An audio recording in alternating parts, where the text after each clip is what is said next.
नमस्कार दोस्तों, हमारे YouTube चैनल में आपका स्वागत है।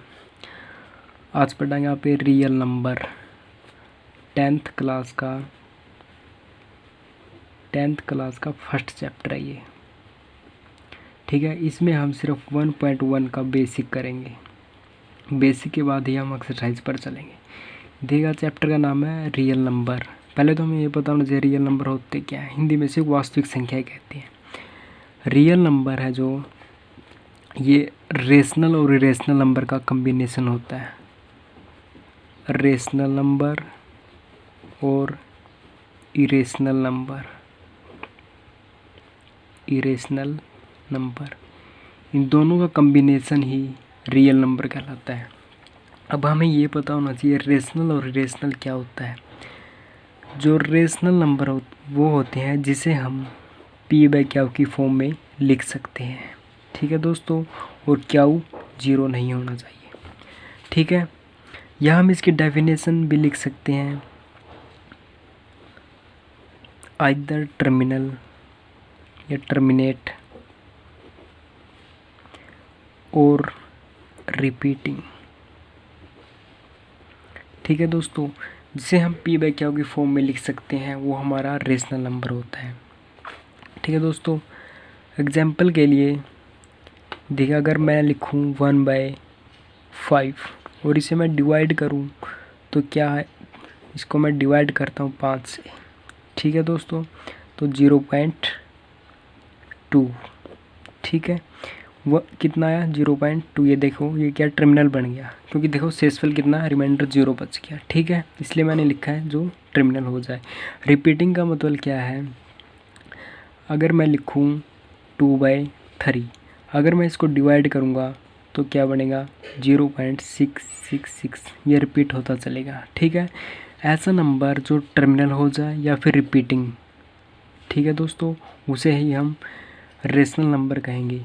मतलब जैसे p/q की फॉर्म में लिख सकते, जैसे p और q, ये क्या हमारा रेशनल नंबर है। इरेशनल नंबर क्या होता है, जिसे हम p/q की फॉर्म में नहीं लिख सकते। ठीक है दोस्तों, वो हमारा क्या होता है, इरेशनल नंबर होता है।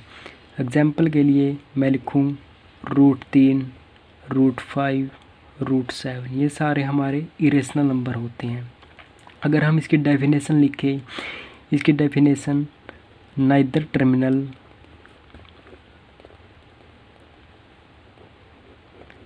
टर्मिनल नॉर रिपीटिंग, ना तो इसका कभी एंड होगा और ना ही ये रिपीट होगी।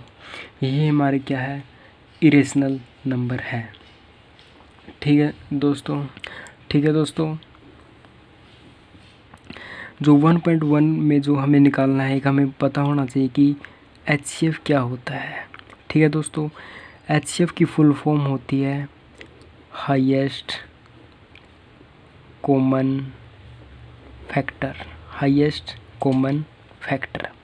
ठीक है दोस्तों, इसका मतलब क्या हुआ, हाईएस्ट माने बड़े से बड़ा, कॉमन माने जो उनका साझा होता है, फैक्टर माने टुकड़ा, बड़ा से बड़ा उनका कॉमन टुकड़ा क्या आएगा। जैसे मैं कहूँगी अगर 5 और 10 का HCF बताइए। ठीक है दोस्तों, जैसे 5 के फैक्टर क्या बनेंगे 1 और 5। 10 के फैक्टर के क्या क्या बनेंगे, 10 के फैक्टर बनेंगे 1, 5 और 10। अब देखिएगा, इनमें जो कॉमन है, दोनों में कॉमन क्या है, बड़े से बड़ा। वैसे कॉमन एक भी है, लेकिन दोनों में बड़ा कौन है, कॉमन है जो 5 इनमें बड़ा है। इसलिए 5 और 10 का जो HCF है वो कितना बन गया 5। ठीक है दोस्तों, हाईएस्ट कॉमन फैक्टर इन दोनों में कॉमन क्या है 5 है। ये HCF है दोस्तों। मैं थोड़ा LCM भी बता देता हूँ, बाकी मैं 1.2 कराऊँगा, उसमें थोड़ी डिटेल से बताऊँगा। ये हमारा LCM क्या होता है, LCM होता है लिस्ट कॉमन मल्टीपल हमारा क्या होता है, LCM होता है। ठीक है दोस्तों, लिस्ट कॉमन मल्टीपल। अगर मैं कहूँ 5 और 10 का LCM निकालिए, देखिएगा 5 के मल्टीपल क्या क्या बनेंगे, 5, 10, 15 और 20, ऐसे चलते रहेंगे। 10 के मल्टीपल 10, 20, 30, 40। ठीक है दोस्तों, लिस्ट मैंने छोटे से छोटा दोस्तों मल्टीपल क्या बना इसका, छोटे से छोटा। वैसे तो कॉमन 10 ये भी है और भी है, लेकिन इनमें छोटा कौन है, 10 है, इसलिए इनका जो एलसीएम है वो कितना बन गया, 10 बन गया। ठीक है दोस्तों, ये हमारा एलसीएम है। 1.1 के लिए हमें एक एल्गोरिथम पढ़ना पड़ेगा जिसका नाम है Euclid division algorithm. Euclid division algorithm. ठीक है दोस्तों, ये यूक्लिड है जो एक साइंटिस्ट का नाम था, साइंटिस्ट। ठीक है दोस्तों, ये हमारा साइंटिस्ट था जो इसने डिवाइड करके एक रूल बनाया, उसी को हम क्या कहते हैं, यूक्लिड डिवीज़न एल्गोरिथम। इस मेथड के द्वारा हम 1.1 में एचसीएफ फाइंड करेंगे। ठीक है दोस्तों, यूक्लिड डिवीज़न एल्गोरिथम, ये रूल क्या कहता है, अगर मैं 9 को 2 से डिवाइड करूं, 2 चौके 8, कितना बच गया, 1। ठीक है दोस्तों, ये रूल क्या कहता है, जो 9 है इसके अंदर है वो किसके इक्वल होगा, 2 × 4 + 1। ठीक है दोस्तों, 9 = 8, 9 दोनों साइड क्या है, इक्वल है। ठीक है, यही हमारा क्या यूक्लिड डिवीज़न एल्गोरिथम है। अब एक बात देखना दोस्तों, ये क्या होता है, ये हमारा डिविडेंट होता है, और ये क्या होता है, ये हमारा रिमाइंडर होता है, और जो ये होता है ये हमारा डिवाइजर होता है, जो जिसे हम भाग देते हैं, और जो हमारी क्वोशेंट होता है। ठीक है दोस्तों, अब देखिएगा जो इसके अंदर होता है वो किसके इक्वल होता है, इन दोनों की मल्टीप्लाई और प्लस में ये। अब ये जो अंदर है इसको क्या बोलते हैं, डिविडेंट, जो ऊपर होता है क्वोशेंट, यहाँ पर रिमाइंडर, वो डिवाइजर, ये रिमाइंडर है। ठीक है, अब देखो यहाँ पर क्या 9 है, जो डिविडेंट है वो किसके इक्वल होता है, divisor multiply quotient plus remainder. ठीक है दोस्तों, जो यूक्लिड डिवीज़न एल्गोरिथम है उसे हम क्या कह सकते हैं, इसे हम ऐसे भी लिख सकते हैं, डिविडेंट किसके इक्वल होगा,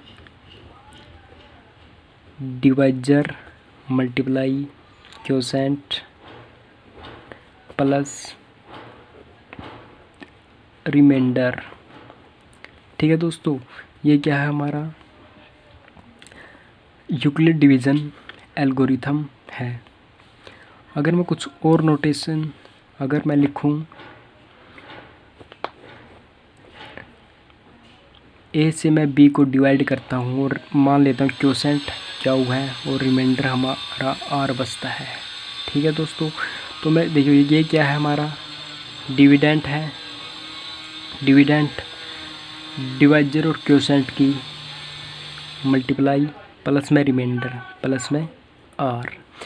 जो रिमाइंडर होता है वो या तो 0 बचता है या फिर 0 से बड़ा, लेकिन जो बी से हमेशा छोटा बनता है, ये हमारा। ठीक है, ये सारा हमारा क्या है, यूक्लिड डिवीज़न एल्गोरिथम है।